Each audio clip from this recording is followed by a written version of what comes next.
It is week 4 in college football. Welcome back to the Southern Showdown podcast. And after week 3, I've got questions, man. I've got questions. A few of them, like who played Tennessee in Gainesville? I don't know. It wasn't the same Florida team that I saw in week 1. Yeah. Who played in Orlando, Florida, against South Florida? I don't know because that's not the Bama I'm used to. And who in the heck kicked that 61-yarder from Missouri? So I'd like to shake that dude's hand. You know what I'm saying? So, My questions are: is Joe Milton that guy, and is Jalen Milroe that guy? Those are the two quarterbacks in question right now. We were just talking about that earlier, but I don't know. I have multiple questions as well.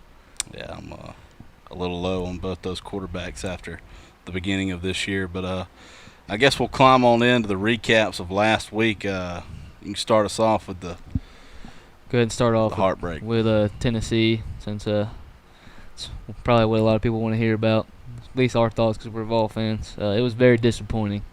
Very, very disappointing. I feel like we beat ourselves. There was 15, 16 penalties. I feel like the play calling wasn't great.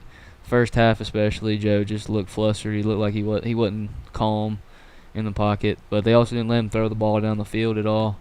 They threw the ball down the field like 3 times. He probably had the worst interception in all of college football history. Kamal Hadden needs to get off the football team, if you ask me.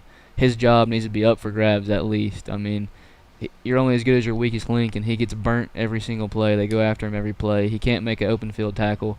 Quite frankly, I don't know how he made it to Division I football. I mean, we're not professionals, so I can say that. But it was just And he's starting. yeah, and he's starting.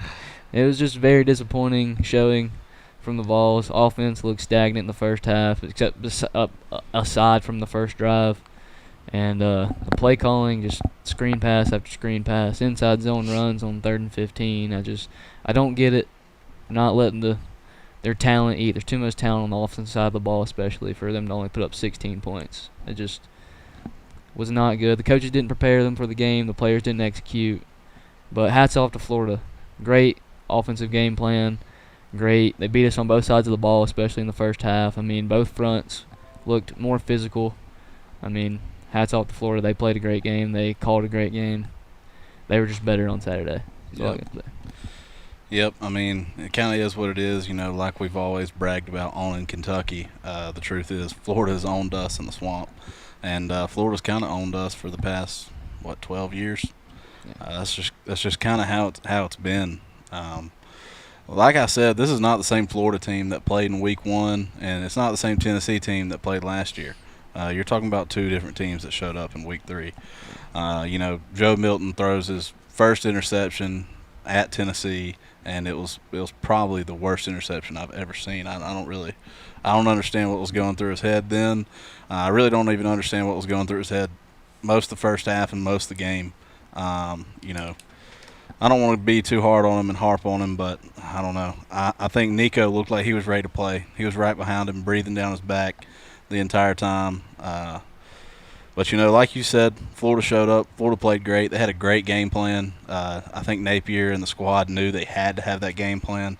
Like I said going into it, I really don't even know why I chose this as a pick or wanted to bet this game. That's not a game you bet. That's a must-win for both teams, especially for Florida. So you don't want to be on the other side of a team that needs to win like that. But Also, like, Graham Mertz just turned it on. Oh yeah, I mean, the entire team. They ran the ball all over us, so I mean it set him up for good opportunities. But I mean, even when there was pressure on him, I thought before this game that if you got pressure on Graham Mertz, maybe got him outside the pocket, he wasn't going to make plays for you. He wasn't going to win games for you. But I mean, 3rd and long came up. They blitzed. They got pressure on him, and he was making throws on the run. He was making throws under pressure. I mean, he looked like a game manager and a field general on the field, and I was very impressed with that. And just hats off to Florida. Yeah, he looked exactly how the next one we're climbing into. He looked exactly how what Bama is looking for. Yeah, I mean, absolutely. Where's their field manager? Where's their good quarterback? I mean, it's been a long time since you've watched Alabama and not seen a stellar quarterback at that position. I mean, they start Buckner this past Saturday, and they realize he's definitely not the answer. I mean, Milrow's starting again this Saturday, so now you've just got all this quarterback confusion. Golly, and I mean, this is just not, it's not the Alabama team that we're used to seeing by any means. The offensive line doesn't look great. You know, a 17-3 win over South Florida. I mean, that was a ball game. It was a ball game the entire first half and most of the second half. I'm pretty sure like the last 7 points came in like the last minute of the game. I mean, this was practically a 10-3 win over South Florida. I mean, that's just not what you're used to seeing from Bama. I'm interested to see how they're going to look for the rest of the year. Honestly, I don't, I don't take them to win. You know, same as Tennessee. They're kind of looking. Are they both in shambles? I don't know. I hope not. You know, for Tennessee at least. I have an interesting stat. Alabama's offensive line has given up the most sacks in all of Power 5. That is something that you just don't see from Alabama. And I mean, they've had a lot of mental errors. Like, watching them, they're just not disciplined. They're not the same disciplined team that Nick Saban usually coaches. Mm-hmm. And I think this South Florida game, Nick Saban took this as an opportunity to give Tyler Buckner and Ty Simpson, like, a chance to play against a lower-tier team and show what they're all about. And Tyler Buckner looked horrible, to put it blunt. He looked horrible. Ty Simpson came in late in the game, and he looked okay. But that game made it obvious that Jalen Milroe is the guy. But even Jalen Milroe, his decision-making, I mean, has got to improve. And I think Bama has to utilize his strengths more. I mean, their offensive play caller needs to utilize his legs and his physical attributes. Like, I mean, he can run the ball, dude. And he can throw the ball downfield. But I don't know. He just got to clean it up in between the ears. Yeah. One thing about, like what you said about letting him start this game, let Buckner start the game, that's one thing I have to say I do love about what Nick Saban does. You know, he's not scared to bench the starting quarterback and let another player play. I mean, you're so used to, like, interchanging your running backs. I know that the quarterback is the head of your offense, but sometimes you got to interchange him too. You know, if you've got the guy that's not getting it done, you know, for instance, at Tennessee, it's kind of why I'm talking about it. Let another kid try. Let another kid play. You know, maybe it'll fire up your starter, or, you know, it can go a lot of ways, but I like how he is definitely not scared to throw somebody else in under the fire and see, can you get it done? Just give him a chance. I guess next one we'll climb into is, golly, a domination. LSU just dominates Mississippi State. Mississippi State was mine and Tripp's dark horse, sad to say. I mean, it's been fun in the SEC this year, hasn't it? I mean, we've kind of taken a decline, to be completely honest. But, I mean, Bama don't look the same. And good Lord, we chose them to go 12-0.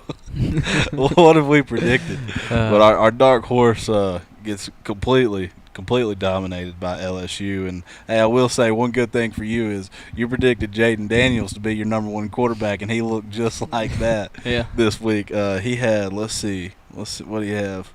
He was 30 for 34. Very efficient. 30 for 34 with 361 yards. He had 2 touchdowns through the air, 2 touchdowns on the ground.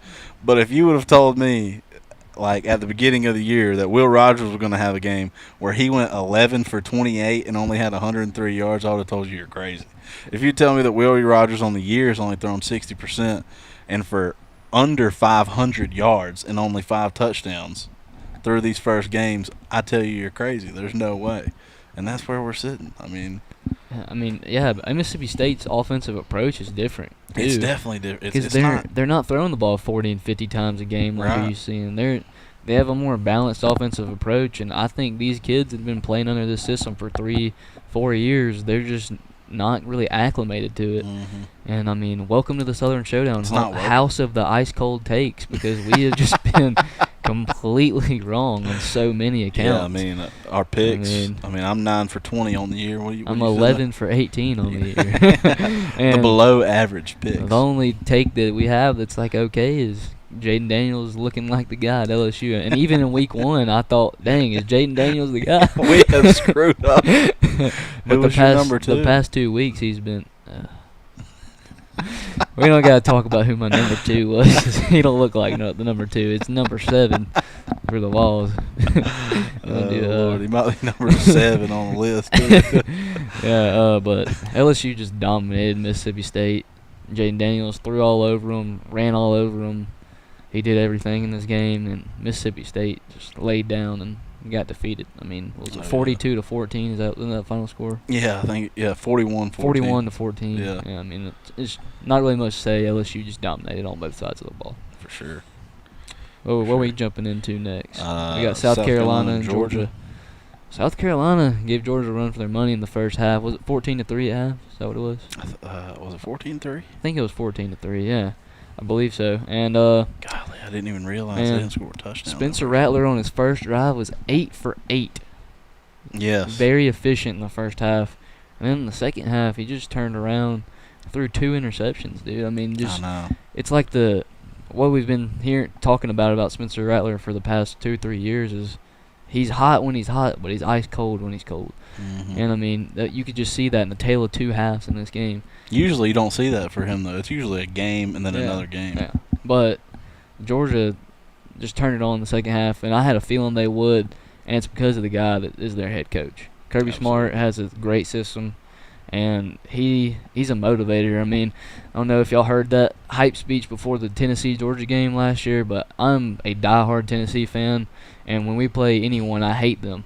But I listened to that speech, and it had me wanting to go bite the head off of a dude with an orange jersey on. Me too. I mean, that's something that I feel like a lot of teams are missing, like Tennessee. I mean, they need a motivator. Yeah. Somebody to get the team amped and ready. Mm-hmm. I feel like that's something huge, and they've got one in their head coach. yeah, Georgia just showed that they were the better team because once they were shown with adversity, they came right back from it and shut them out 21-0 in the second half. And I think that says more about their program in a good way than in a negative way, in my opinion. So I think the first half slow start just shows that they could be that contender. They're battle tested already, even though they have a pretty weak schedule. You know what I mean? Yeah, I mean, it's kind of just the mantra for Georgia. I mean, they're one of the best. They're probably the best second half team in many years up to date. But they just came out and dominated that second half. They really did. They dominated the second half. They completely controlled the game. And what Kirby said is we're going to have four drives during the second half, and we're going to score on 3 of them. We might let them score on 1. Well, they shut them out in the second half defensively, and their offense kind of comes to fire and scores 3 touchdowns. Like you said, Rattler did kind of shoot himself in the foot throwing those 2 interceptions. I think he was just getting a little nervous playing that number 1 team and trying to force things to happen. And, I mean, with the way that the defense played in that second half, you kind of did almost have to force things to happen. Man, Georgia just looks dominant again. I don't know if they'll run the gauntlet on the season, but they definitely look dominant. So, pretty good feels for them. Missouri and Kansas State. Big upset. Brady Cook came out. Whenever he came out, his Missouri fans booed him. They booed. Boo. And he goes on that field and throws 23 for 35 for 356 yards and 3 total touchdowns. I don't think they'll be booing him next week. The head coach had a lot to say about that. He said he was pissed. Coach Prime got everybody, all the coaches wanting to say a little something. That Missouri coach sat down after the post game and said, "You know what? Y'all booing Brady Cook at the beginning. That pissed me off. I'm just gonna say that pissed me off. I thought that was pretty cool. You know, we're upset with Joe Milton, but we ain't gonna boo him. We're not gonna boo him. If the crowd boos, we might throw up some birdie we might say Nico. I'm only gonna say that if he comes onto the field. But yeah, I mean that Missouri Kansas State game, that was serious. It was one of the best games of the weekend. Yeah. Starting us off right there at noon kickoff with one of the best games of the weekend. And then of course it ends with that 61-yard field goal from I don't know his name. I think his last name is Davis. That's all I know. He looks like a 41-year-old man, but props to him. Yeah, I mean that game was a great game. The 61-yard field goal walk-off. It could have been a shorter field goal going back to that head coach. Like decision. His decision. And I don't know what that was, but He said it was all part of the script in his post-game interview. Did he really? Yeah. So I do like Missouri's head coach a little bit more after these post-game interviews from Kansas State. Yeah. But I mean, don't get to liking him too much. The way we're looking, we might not like him come maybe late November. Yeah, I'm not sure. Let Meridy cook.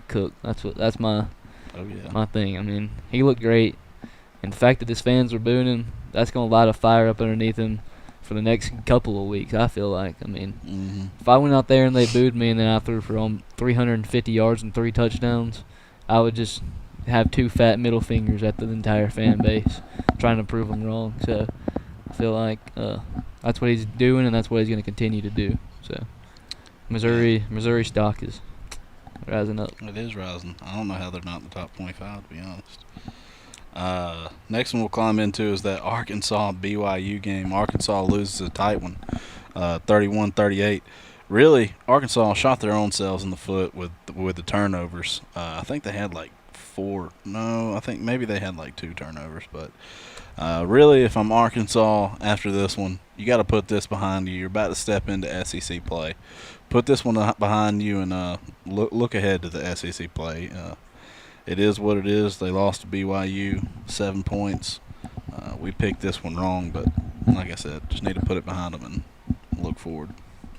This is another SEC team just looking a lot less disciplined than you'd like from the SEC.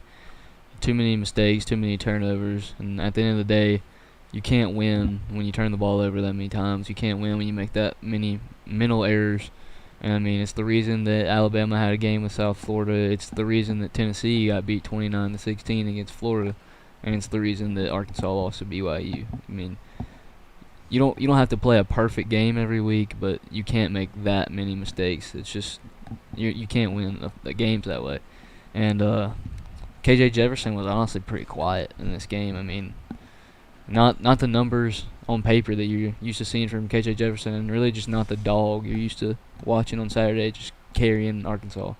But I mean, I think they're just gonna. I think this might, like, I don't know. I've said a lot of fire under them like 4 times, but it might do that. It might kick Arkansas in that second gear, and there's not really much to it. They just made too many mistakes and got beat. Yeah, I mean, you've said it a lot because it's week 3. Yeah, I mean, this is when it's got to happen.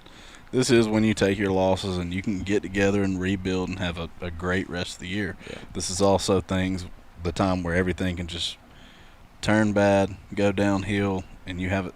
Week 4 is a big week, you know. This is the week where it's time to put a statement on how you're going to be for the rest of the year. This week and next week, if you ask me. Auburn and Samford. Auburn took care of business against Samford, blew them out. Peyton Thorne did have 2 picks, and, you know, that's something that he's going to have to clean up, and you can't have that. I think they play Texas A&M this week. You know, you can't have that going to play Texas A&M. But Auburn's looked pretty good on the year, other than those, you know, the 2 picks in that game. But Auburn's looked pretty good this year. Yeah, aside from this game, though, Auburn's offense has just looked atrocious. Like, really just slow. But Peyton Thorne, he did throw those 2 picks, but he had 123 yards on the ground. I mean, he's basically like a running back there at quarterback that they just let throw every once in a while. Yeah. He's got to turn that decision-making around when he's in the pocket. And if Florida, God, they're on my mind. They're haunting me in my sleep, man. If Peyton Thorne and Auburn, if Auburn uses his legs like they should, Auburn's going to upset some folks. And I mean, look out. 2 weeks they got Georgia, and this week they got A&M.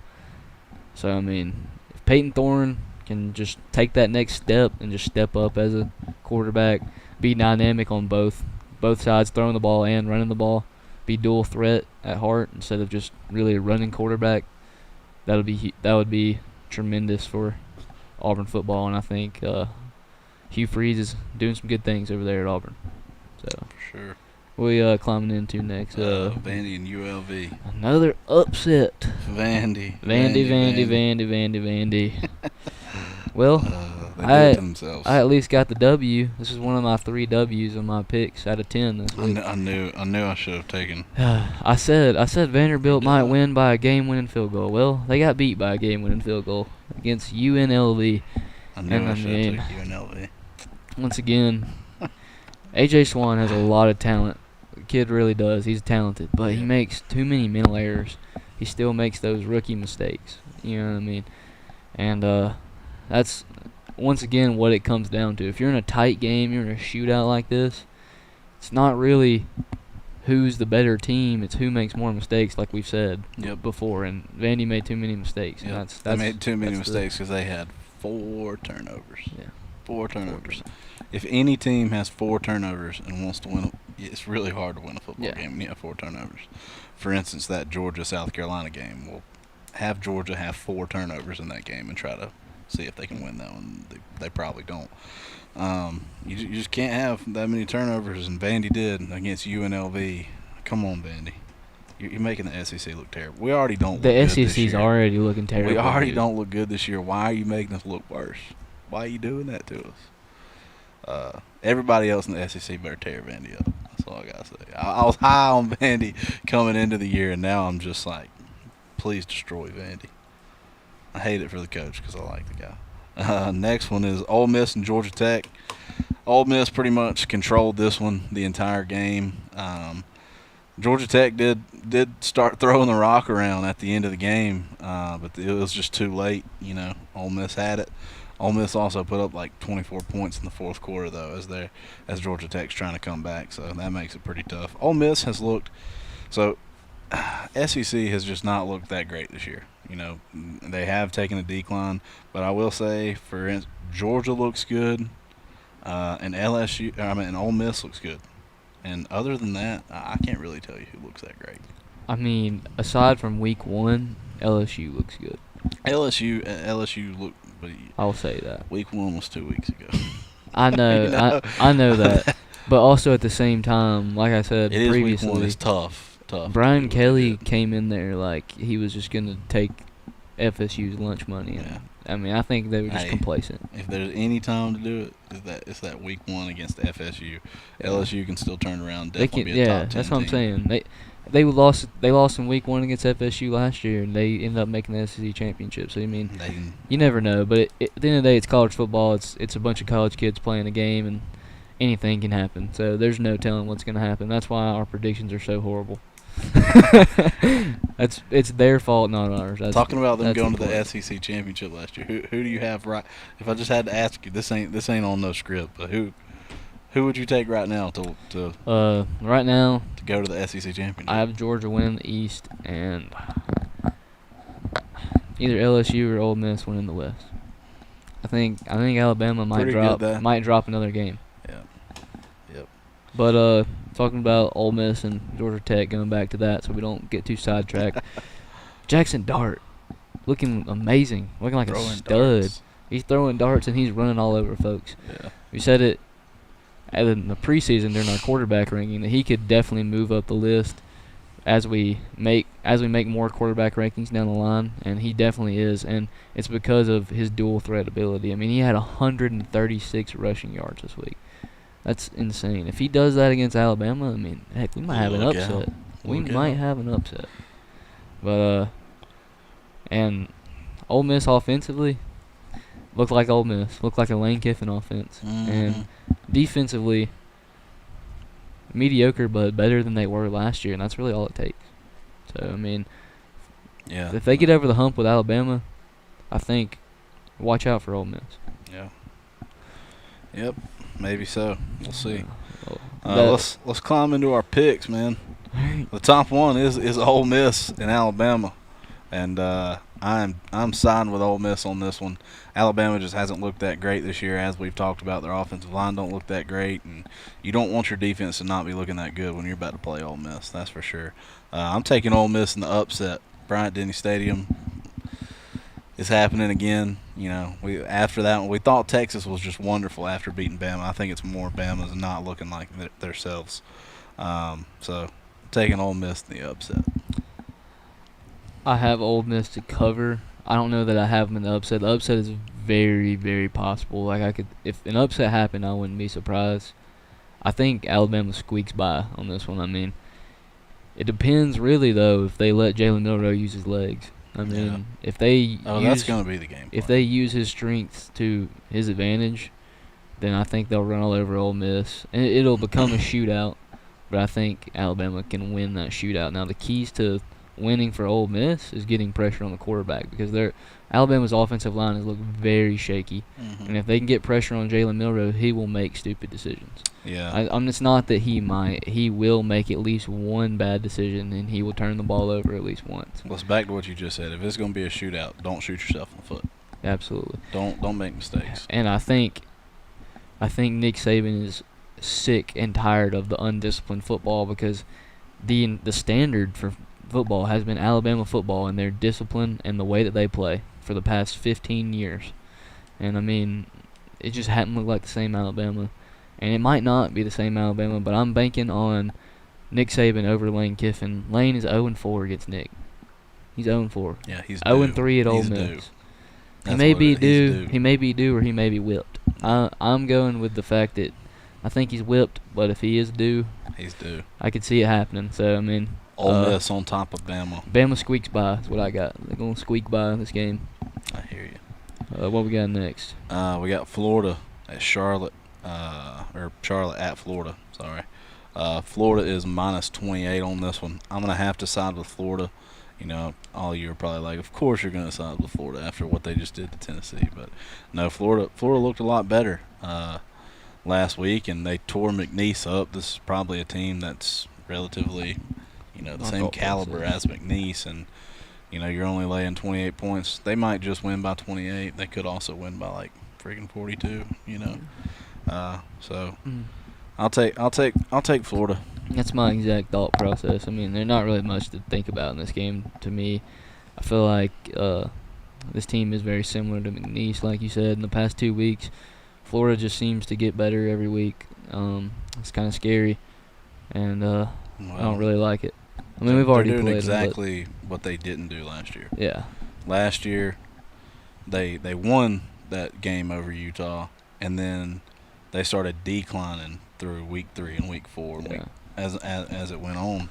And this year, it's kind of like the LSU game. They got smacked around in that first game, and now it's like, all right, let's get together and let's turn this up and turn it into a good year. I see Florida turn into a good year. And you said something about Georgia's schedule. At the same time, it's like they have Florida and Tennessee too. The two Florida has turned their ball game around, and you just said watch out for Ole Miss. So they got to play Tennessee, Ole Miss, and Florida. They have to play Ole Miss and Missouri. Yeah, they got to play Ole Miss the week before they play Tennessee. I mean, it's an SEC. Easy for an SEC schedule. And at the beginning of the year, we were high on teams that we're no longer high on. Really, as high on. Yeah. I mean, Missouri's looked like a dominant team. Ole Miss has looked like a dominant team, and Florida's turning around. So yeah, pretty tough. Next one we got is so you took Florida too, correct? I did take Florida. And the next one we got is Georgia and UAB. I am siding with UAB on this because it's 42 points, and usually when it's that high of a number, Georgia doesn't tend to cover.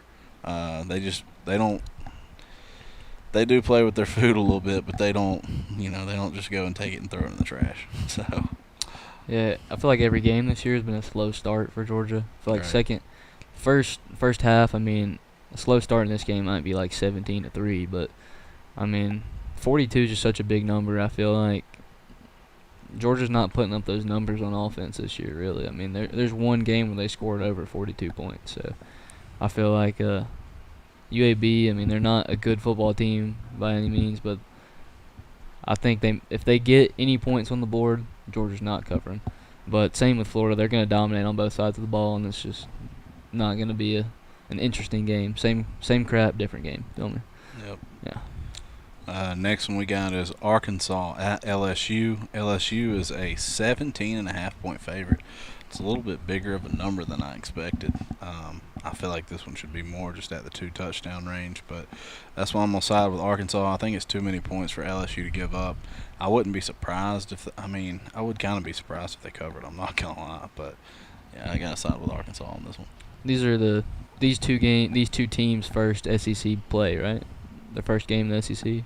Is that right? I believe so. No, LSU just played Mississippi State. Oh, I mean, sorry, LSU did. Stupid brain fart. But anyways, LSU, they looked dominant, especially against Mississippi State last week. How could I forget?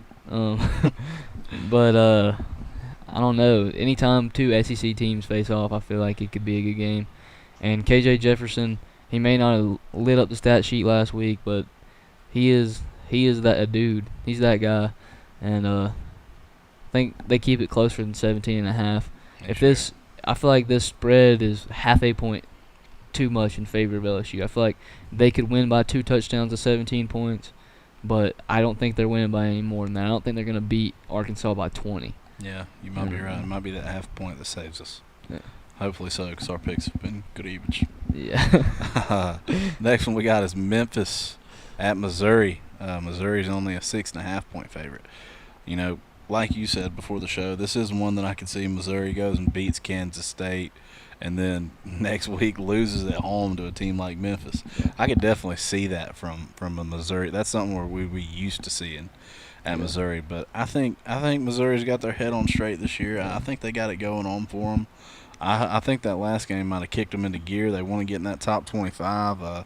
They want to be one of the best SEC football teams this year, and they got the defense to do it. Kansas State's a good offense. That's why as many numbers as Kansas State put up is what they did. Missouri did on offense what they had to do. So definitely taking Missouri Tigers to cover this 6.5. I'm also taking Missouri. I think it's going to be a pretty good game, though, to be honest. I mean, I think a lot of the picks I've missed on have been picking based on feeling. Like, I feel like this is going to happen. But if I just sit back and really just think about these two teams and, like, a matchup standpoint, Memphis is not a horrible team by any means. They're a pretty good team. And Missouri, I'm not sure if they're great or if Kansas State just isn't that good and Missouri showed up that day and they didn't, or what, to be honest. I mean, I don't know what to think of that game. But Brady Cook's going to cook, and they're going to get them by more than 6.5. I think 10-14 is about how they win. Maybe even just a touchdown, maybe even 7 points. But I think Missouri does get the win. And I don't think Memphis hasn't played a defense to Missouri's caliber this year. It's not enough points. Number 5 is a dog at Memphis, though. He runs the ball well. Their quarterback, they don't have the best quarterback, to be honest, in Memphis, but their running attack is great. So if Missouri shuts down the run, I mean, it could get ugly. Good. Next one we got is Mississippi State at South Carolina. South Carolina's only a 6-point favorite in this one. The way that Mississippi State has looked this year, there's no way I can take a side with them. There's no way I can put any faith in this team. Like Tripp said, I can't think about my feel here. I got to look at how these teams have played. South Carolina, God, if you want to bet on South Carolina, bet on them first half. Take them first half because they have looked dominant in every single game, or at least great. They've looked great, like a great football team in the first half every single week. They've been outdone twice now in the second half. So they do need to finish this week. They got to finish strong. I don't think it's going to be as tough to finish strong against this Mississippi State team, though. South Carolina is the best 1 and 2 team out there, I think. And, I mean, I feel like they could beat Mississippi State by like 14 to 20 points now after last week's showing. I mean, South Carolina, I feel, is just like more physical than Mississippi State. They're going to beat them up front. And last week, that's what impressed me in the first half is week 1, South Carolina's offensive line looked shaky. I mean, Rattler got sacked 7 or 8 times. But then in the first half against Georgia, I mean, the top dogs, probably one of, if not the best defenses in college football, I mean, they held their own. You know what I'm saying? Rattler had time. And Rattler had time to throw the ball. But also, he's got to be on his game. Because if he's not on his game, they could lose this game. They could drop a third game already and lose all that Beamer ball hype. But I see South Carolina taking care of business. I see Spencer Rattler dicing up Mississippi State's secondary because defensively Mississippi State has not looked all that great. And I think something special for South Carolina. I think South Carolina is going to have a good day on special teams. That's how they get it this week. That's what they get think? the cover on some special teams, some Beamer ball special teams play. You know he loves that special teams, man. Oh, yeah. Next one we got is UTSA at Tennessee. We will be there at Neyland Stadium to watch this one, and I hope for my Vols to turn it up a notch, and I hope for them to disappoint me on my pick here because I'm picking UTSA plus the 21. The Vols just haven't looked good enough to beat a team by 3 touchdowns of UTSA's caliber. I know UTSA is 1-2. They're a pretty dang good 1-2 football team. They had to play Houston out the gate. That's a tough one for them to play right out the gate, and they got upset by Army last week. So I've got to take UTSA plus the points here against my Vols, sadly. It was a toss-up on this one, unfortunately. I mean, if it was this Tennessee team from last year, I'm circling Tennessee, no problem. 21 points, that's not enough. No, But definitely this year, I Not mean, same it doesn't feel the same. The offensive play calling, everybody's talking about missing Jalen Hyatt, missing Hendon Hooker. Man, I miss Alex Golish with every ounce of me.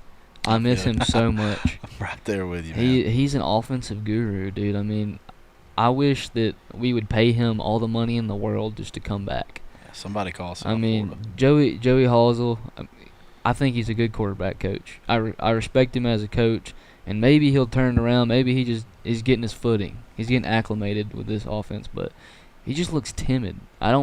Watching timid play calling just outrages me, because you're throwing screen passes here and right. I mean, left and right. You're throwing little dump offs, little outs. You're not throwing the ball down the field. You're not playing with that aggression that you're used to seeing in Tennessee. I mean, he got the keys to a freaking McLaren, a Lambo, a Ferrari, whatever you want to call it, and he just has fumbled the bag. He's driving 25 miles an hour. Yeah, he's got a seatbelt on. You know what I mean? Yeah, man. I don't know what it is. I mean, you got Rip that thing off and give it some gas. You got two cats that can run 23, 24 mile an hour, and you're not throwing the ball down the field. You got a guy who can throw it 90 yards in the air, flat-footed, and you're not throwing it down the field. But I don't understand. UTSA is not a bad team either, so it was a toss-up. But I'm taking the Vols to cover the 21-point spread. I think they barely cover that, though. I mean, they might win by like 24 points, which is so disappointing, to be honest. But I don't know. If you told me we'd beat UTSA by 24 at the beginning of the year, I'd say I'm happy, to be honest. That's why I've got to take UTSA in the points. I'd be content, but I wouldn't be happy.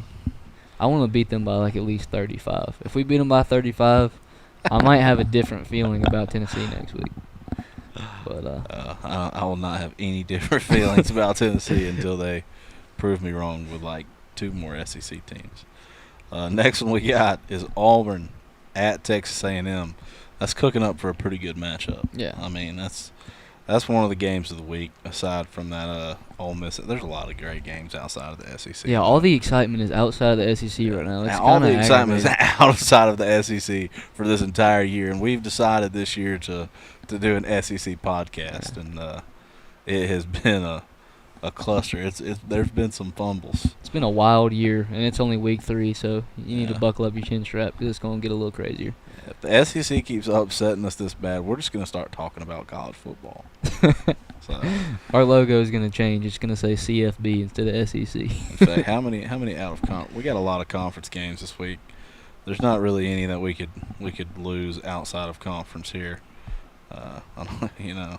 UAB and Charlotte's not gonna do nothing. UTSA. Heck, I mean, UTSA beats Tennessee. We're done. Yeah. We're done. We're done doing the SEC podcast. It'll be nothing but a football podcast, and I'll be strapping on a Colorado hat. I'm just kidding, but I've been wearing this Tennessee hat every week. You will not see a hat on my head if we get beat by UTSA, and I will be wearing all black probably. No colors that correlate with Tennessee at all. I'll wear like pink. Auburn at Texas A&M. Yeah, we got a good one. 7.5. I don't like the hook there for Texas A&M. Auburn could win this one outright, to be honest. So you got to take Auburn plus the points here. Auburn plus 7.5 for me. To me, through this point of the season, both teams are honestly pretty mid. It's like a mid-off, in my opinion. But mid-off. What it comes down to is who's the better guy, Connor Wigman or Peyton Thorne, and I'm putting my trust in Connor Wigman.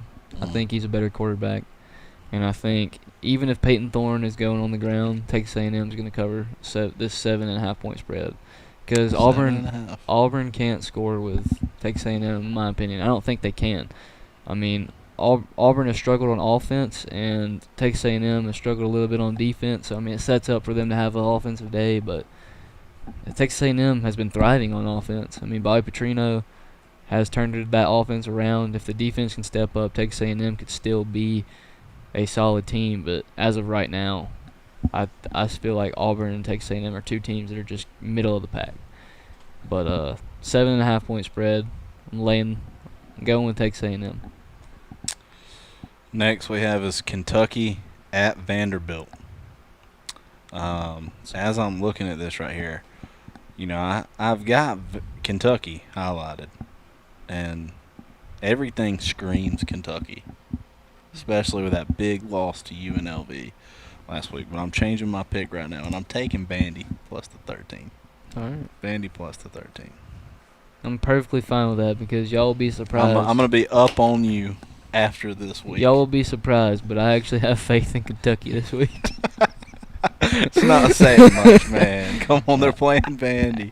You finally have faith in Kentucky. And it's only because I think Devin Leary's back might be hurting from carrying Kentucky so hard. I mean, I think Devin Leary's going to light up Vandy's absolutely mediocre secondary. I mean, yeah, they are absolutely. It could be a tight game, I mean, but I think Kentucky at least wins by 2 touchdowns. And if they don't, then I'll be happy still. So it's okay. AJ Swan's back's gonna hurt after this one. He better carry him through. You calling it upset? No, I'm not going that deep with it. No, okay. Well, should have just went with it, man. We need something. We need something good. Yeah. So next little segment we're gonna go into is Chris's picks. I'm 7-3 on the year, and I have a big old 8-team slate on this one. Y'all ride them with me, and we'll see how we do. This week I've got NC State -9, Air Force -3. One of my favorites this year that I've liked picking and has looked great this year. Syracuse minus the 13. Notre Dame plus the 4 against Ohio State, and I'm thinking that Notre Dame's going to pull out the upset this week. I could so see I that got happening. Ole Miss upsets Bama. Notre Dame upsets Ohio State. I hope you at least go 1-1, because if you go 0-2, that's gonna be bad. I'm calling for upsets. It's okay to lose on upsets. Colorado upsets. No, I'm just kidding. They ain't gonna upset Oregon, but I am taking Colorado in the points. I just don't think they can. I don't think they're gonna get beat by 3 touchdowns. And then South Carolina -5.5, Oklahoma -13.5, and North Carolina -7. Those are the 8 picks. I usually do not pick this many games in 1 week. I'm strapping it on. It's just something about those teams in orange. You've been high on Syracuse for a while. Yep, I've been high. Yeah, I'm high on this year. This is the best Syracuse team I've probably ever seen. So 8 picks this week. I usually just do 2 or 3 or 4, but 8 picks, and we're looking to hit at least 6 of them. So climb on board. So I guess that's going to wrap this one up. Hopefully we have better things to say about our boys in orange next week. Absolutely. And really the SEC as a whole. So we'll see you guys next time. See you.